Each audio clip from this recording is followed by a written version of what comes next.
Loïc Hervé, l'adoption de ce texte est le fruit d'un travail plutôt constructif entre les deux chambres et même avec le ministre de l'Intérieur, plutôt donc une bonne nouvelle pour le fonctionnement de nos institutions. Mais c'est encore un texte qui a beaucoup de détracteurs et vous allez les entendre dans un instant. À ceux qui vous disent que même cette version du Sénat est encore trop liberticide, que répondez-vous ? Je réponds que le Sénat, Marc-Philippe Daubresse et moi-même, avec la Commission des lois, avons fait un travail considérable de renforcement de la robustesse juridique de ce texte, parce que quand on voit le texte tel qu'il est arrivé de l'Assemblée nationale ici au Sénat, il nous a été utile de réécrire des pans entiers de cette loi. Évidemment, je pense à l'article 24, mais je peux parler aussi de l'article 22 qui concerne les drones, qui donne aujourd'hui à la fois une base légale, mais aussi qui exige du gouvernement une doctrine d'emploi. Je peux parler aussi de l'article 25, avec la question de l'armement dans les ERP, notamment les ERP culturels. Je ne méconnais pas les inquiétudes que l'adoption de cet article a pu susciter ou suscite encore. Mais on a fait un travail qui est à la fois, je l'ai dit tout à l'heure dans l'hémicycle, d'enracinement et de remontée de terrain de ce qui fait l'intérêt du Sénat, c'est-à-dire les remontées des territoires, d'une exigence de constitutionnalité, de robustesse juridique et d'apporter des garanties chaque fois qu'on atteint une liberté publique.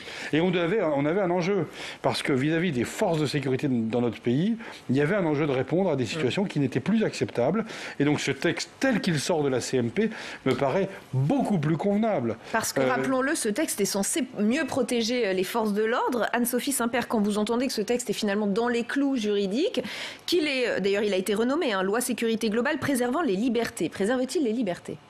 Alors certes, il y a eu des améliorations suite au passage au Sénat. On pense notamment à l'interdiction de la reconnaissance faciale pour les images des drones, au fait que les images des caméras piétons ne pourront pas être utilisées pour l'information du public en dépit de la protection du droit à la vie privée.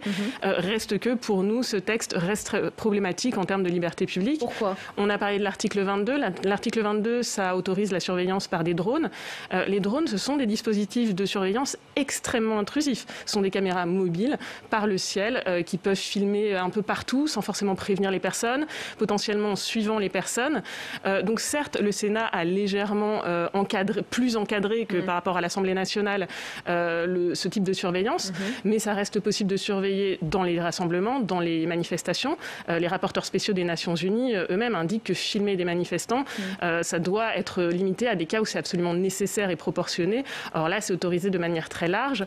De la même manière, c'est autorisé très largement pour la prévention du terrorisme. Donc ça, par définition, ça peut arriver un peu partout, pour la prévention des atteintes aux biens ou aux personnes. Donc ça reste un cadre qui est extrêmement large.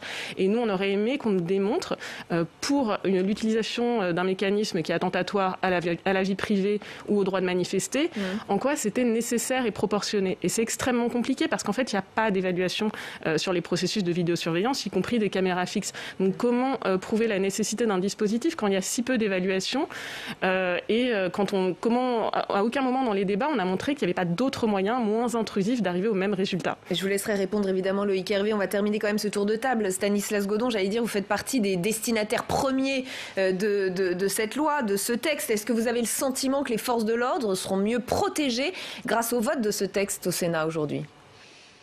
Alors, difficile de répondre en quelques minutes parce qu'il y a des dispositions qui sont effectivement intéressantes. Je pense à la protection fonctionnelle des policiers dans le cadre de l'audition libre. Je pense au cumul d'activités avec le déplafonnement des revenus, par exemple. Je pense aussi, par exemple, à l'article 24, même si il ne nous donne pas entièrement satisfaction. Par contre, il y a des textes qui ne sont pas allés, je dirais, jusqu'au bout de ce que l'on attendait. Je vais citer un exemple très concret.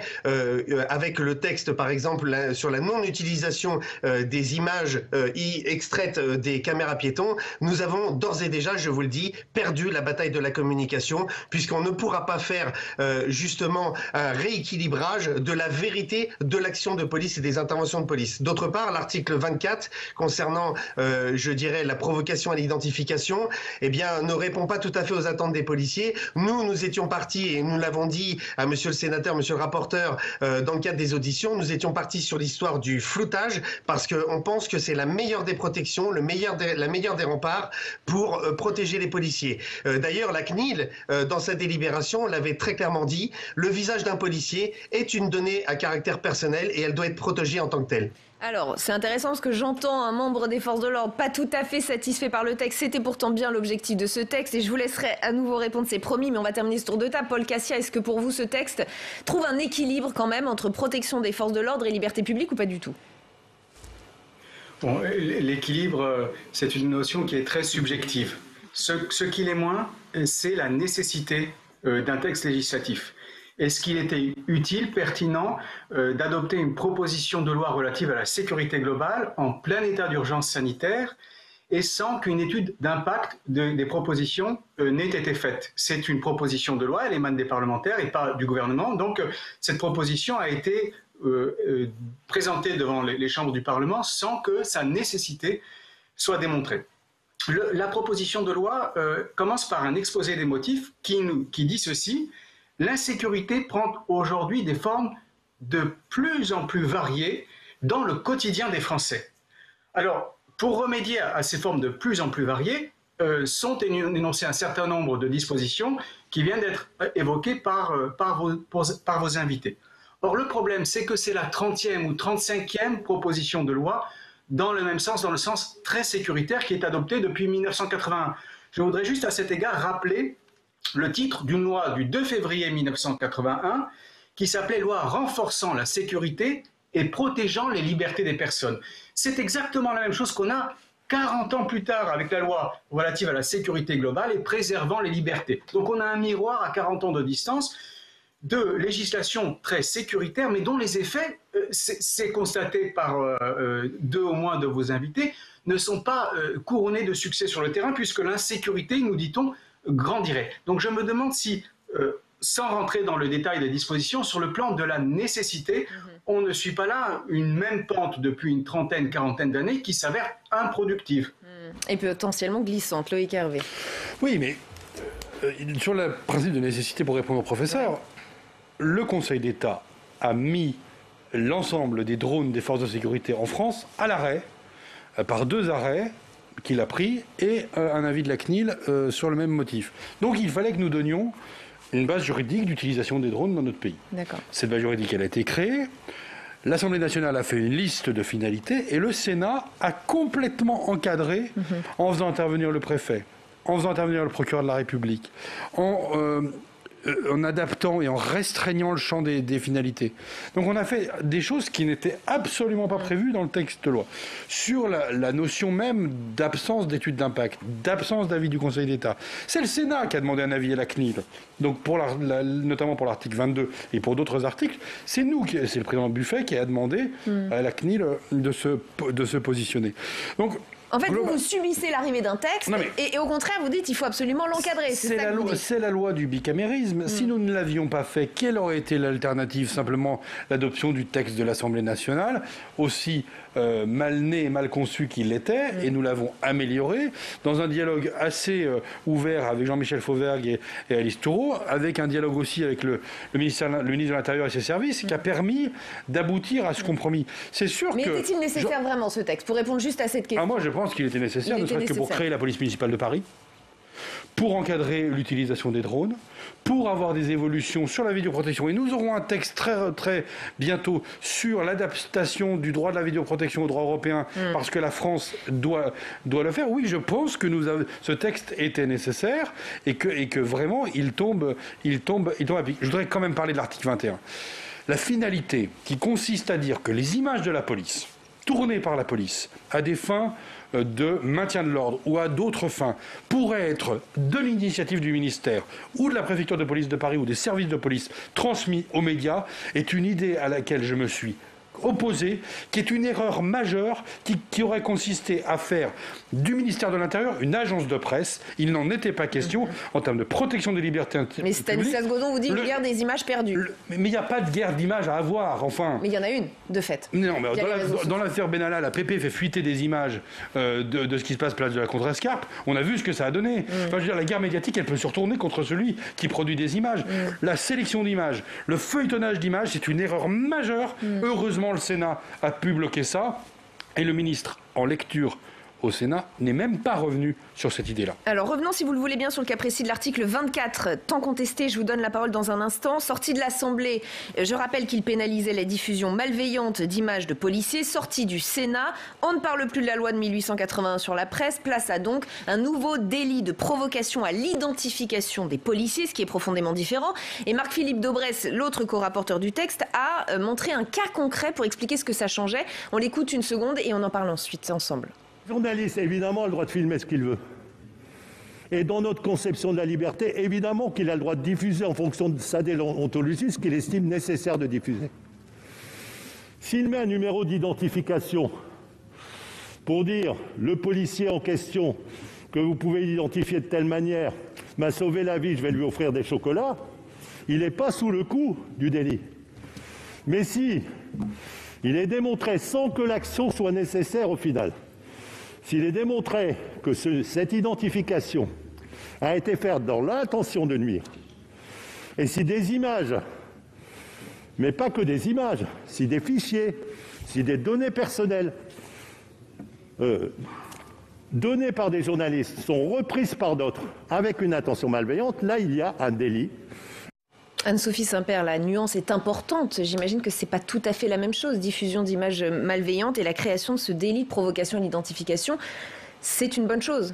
La liberté d'informer est-elle préservée ou pas? Alors non, pour nous, on continue à avoir des inquiétudes sur la liberté d'informer. L'identification, c'est très large. Ça couvre les noms, adresses, mais aussi le visage, qui est un élément d'identification. Le RIO, donc le numéro que les policiers ont l'obligation de porter pour qu'on les identifie.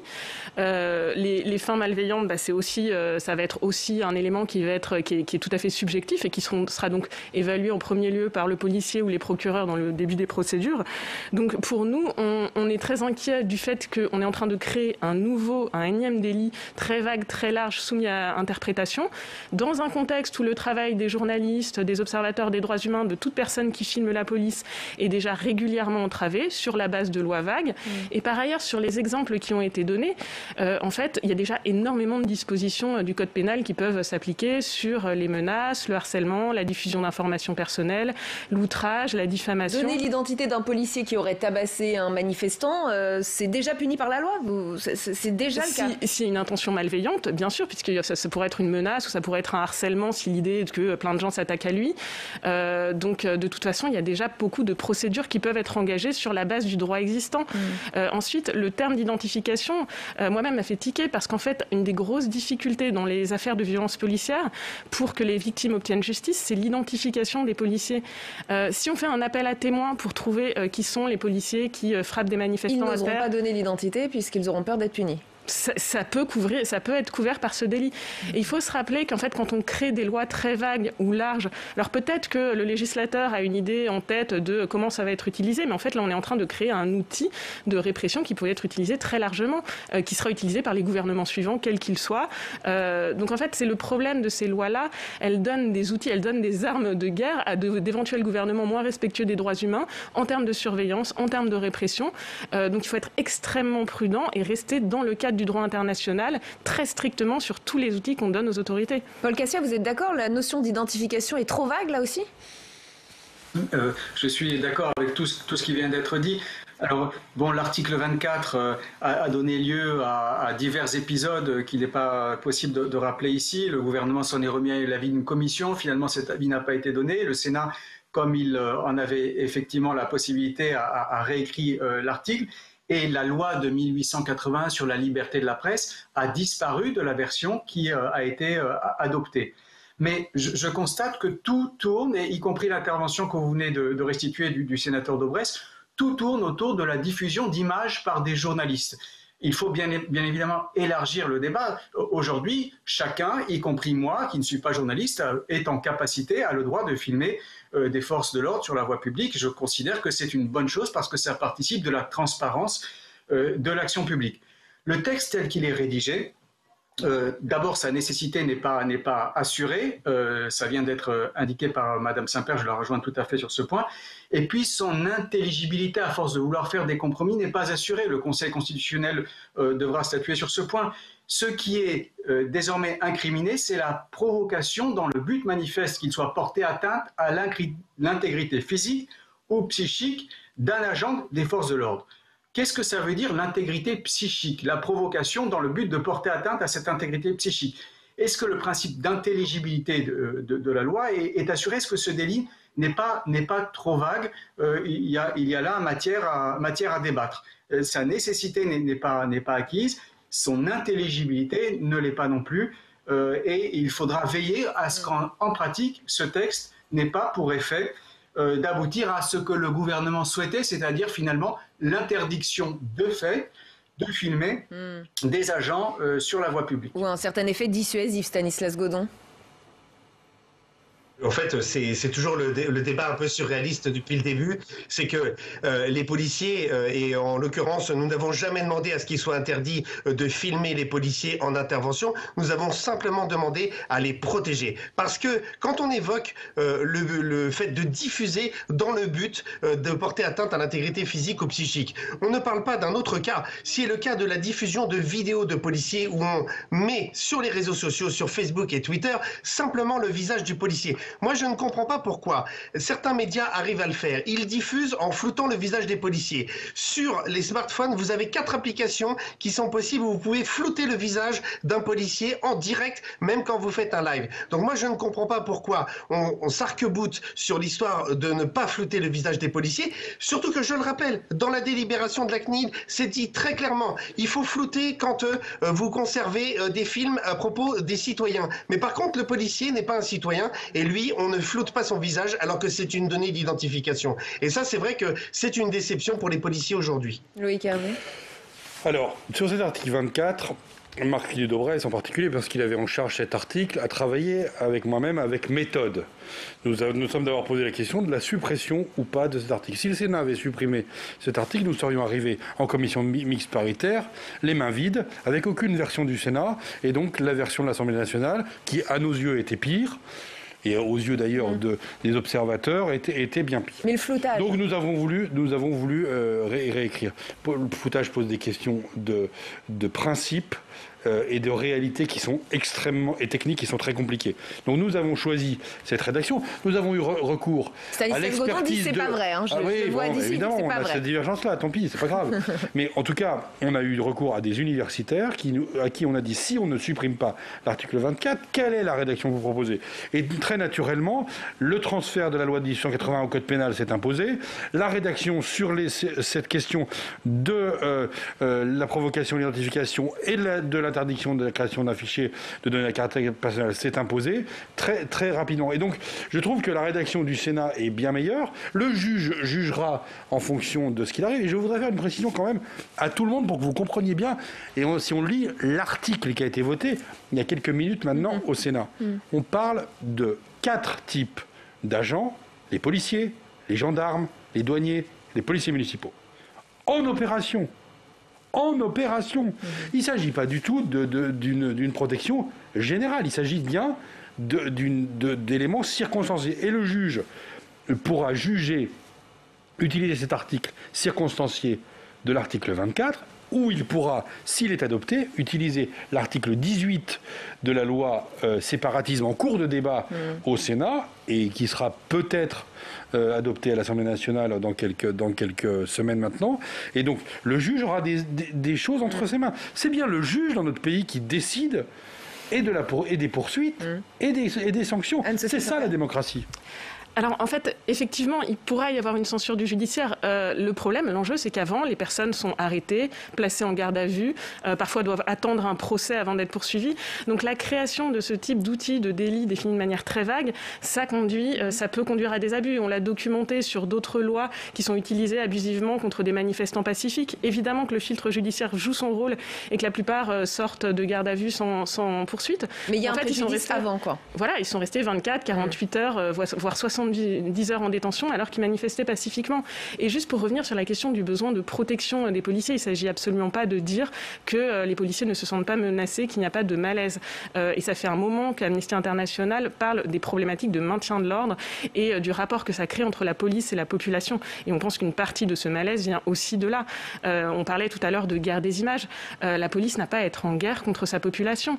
Et ça peut contribuer aussi à ce sentiment chez les policiers qu'on ne va pas nier, policiers, mais qu'il s'agirait d'adresser différemment sur les missions qu'on leur donne, sur la formation, sur les moyens qu'on leur donne, sur les armes qu'on donne ou pas, sur les moyens d'éviter le recours à la force. C'est de ça qu'il faut discuter. Parce que les moyens de protection de la police, ils existent déjà dans le code pénal. Donc maintenant, parlons de la mission de la police. Et vous avez raison, on y vient justement. C'est une loi qui est censée mieux protéger les forces de l'ordre, on l'a compris, mais cette protection des forces de l'ordre se fait-elle au détriment aussi du droit de manifester? Oui, si l'on en croit la sénatrice écologiste Sophie Taillé-Polian qui s'est exprimée dans l'hémicycle sur ce sujet il y a quelques semaines. Écoutez.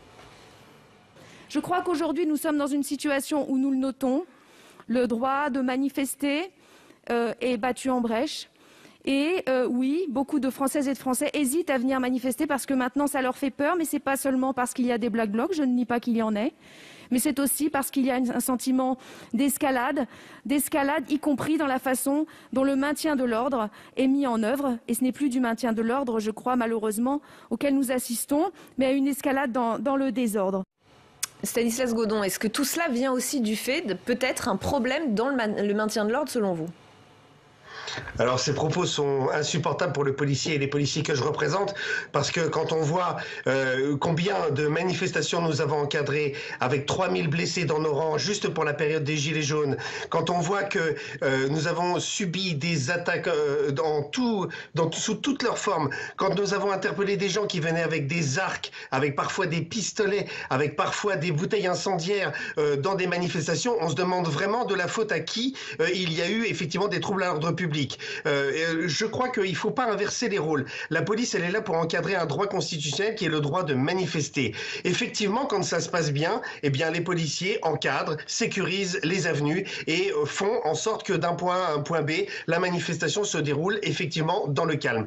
Quand vous avez des individus extrêmement organisés qui s'infiltrent dans les manifestations, et si vous voulez qu'on parle de loi notamment pour interdire l'accès à ces manifestations, à ces rassemblements, eh bien parlons de l'ancien article 3, notamment de la loi anti-casseurs, qui nous permettait d'avoir des moyens coercitifs quand on prononçait des arrêtés d'interdiction administrative de manifester pour certains individus qui s'étaient rendus soit coupables, soit qui étaient en relation avec des groupuscules violents. Ça fait partie aussi du sujet qui sont sur la table pour qu'on neutralise ces individus en amont avant qu'ils infiltrent toutes ces manifestations. Cassia. Oui, la neutralisation en amont a ses avantages, mais aussi ses dangers. Ils viennent d'être évoqués par Madame Saint-Père. Il faut distinguer. Je suis évidemment pour que les forces de l'ordre soient protégées. Je suis archi contre, en tant que manifestant d'ailleurs, les violences qui peuvent être faites, y compris par des manifestants. C'est pas le problème. Le problème, c'est la dissociation entre la loi et sa pratique. Un texte de loi peut donner lieu à des dérives administratives qui concrètement, ne peuvent pas être contrôlées. On l'a vu à travers les gardes à vue préventives. Il y a un texte qui va être adopté qui nous dit, grosso modo, pour faire simple, c'est ce qui va rester dans l'esprit public. On ne doit filmer les forces de l'ordre que floutées lorsqu'elles agissent sur la voie publique. Ce n'est pas ce que dit le texte, mais c'est ce qu'on va retenir. Eh bien, ce texte permettra des gardes à vue préventifs, comme on en a vu, c'est un fait établi, documenté, comme on en a vu au cours de la période récente. C'est la même chose pour les drones. Le sénateur Hervé l'indiquait il y a un instant. Il faut avoir à l'esprit que la préfecture de police a utilisé dans l'année 2020 à 2 reprises des drones de manière irrégulière, et la seconde fois en décembre 2020, alors qu'elle savait très bien que c'était irrégulier. C'est la différence entre le droit à la préfecture de police, c'est qu'elle ne peut pas utiliser la pratique, les drones, et la pratique, la préfecture de police utilise les drones. Donc cette disposition est un appel d'air à ce que des gardes à vue préventives soient réalisés. Encore une fois, comme l'a dit Madame Saint-Père, il faut penser, quand on adopte des législations telles que celle-là, non pas à l'instant présent, mais à ce qui peut se produire dans l'avenir, au gouvernement qu'il pourrait y avoir en 2022 ou en 2027. Ces dispositions sont potentiellement très dangereuses, peut-être pas aujourd'hui, encore que, mais demain, avec une probabilité qui est plus forte encore qu'aujourd'hui. Donc voilà, il n'y a pas de nécessité, puisque on avait tout dans la législation pour protéger les policiers, c'est indispensable de le faire, et il ne faut pas attenter de manière indirecte à des libertés fondamentales comme celle de manifester. Moi, je partage l'inquiétude du professeur sur le risque d'utilisation d'un certain nombre d'outils législatifs actuels que vous votez. Que nous votons demain par un pouvoir totalitaire. Simplement, si nous raisonnons ainsi, c'est le meilleur moyen de ne plus toucher à rien et de ne plus résoudre aucun problème. Sur la question des drones, c'est précisément pour ça qu'à notre initiative, nous avons interdit la reconnaissance faciale et la captation de son dans le texte qui a été voté au Sénat et qui sera voté à l'Assemblée nationale la semaine prochaine. Pourquoi ? Le ministre me dit, mais il n'y a aucune difficulté, ça n'est pas dans le texte, donc on ne peut pas utiliser les drones avec des capteurs qui captent le son ou qui permettent la reconnaissance faciale. Et moi je dis l'inverse, je dis que si on ne l'interdit pas dans le texte, alors l'évolution technologique qui, de par la puissance des batteries, de par la miniaturisation, va faire que les drones d'aujourd'hui n'auront plus rien à voir avec les drones de dans 10 ans, comme ceux d'aujourd'hui n'ont rien à voir avec ceux d'il y a 10 ans, on peut l'avoir en tête. Il faut avoir donc des précautions et un encadrement et des garanties qui sont très importantes. Si nous ne légiférons pas, nous laissons la place au n'importe quoi, entre guillemets, c'est-à-dire au développement de technologies utilisées par les forces. Les drones en France, ils sont achetés sur des catalogues. Donc aujourd'hui, ce que nous avons fait va permettre d'avoir un encadrement beaucoup plus important que ce qui existait l'année dernière et beaucoup plus important que ce que les députés prévoyaient. Et ce sera le mot de la fin de ce débat. Je suis désolée, on en organisera un autre, je vous promets. Merci infiniment à tous d'y avoir participé.